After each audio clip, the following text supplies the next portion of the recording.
কে দাঁড়িয়ে ওখানে? আপনি আড়ি পেতে আমাদের কথা শুনছিলেন? স্যার, প্রফেসর বিদ্যা ব্যানার্জি আর আগের মতো নেই। আপনি যা বলছেন সব সত্যি?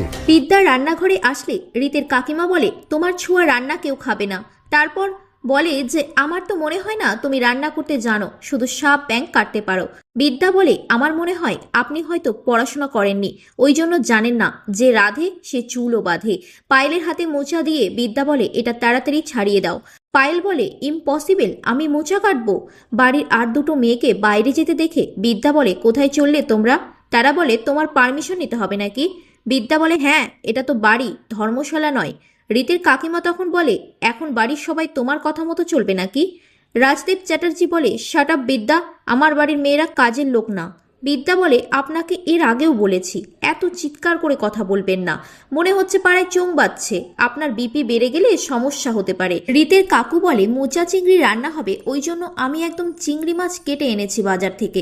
বিদ্যা বলে, ভুল করেছেন আপনি, আপনার স্ত্রীকে দিয়ে কাটাতে চেয়েছিলাম এই চিংড়ি মাছগুলো।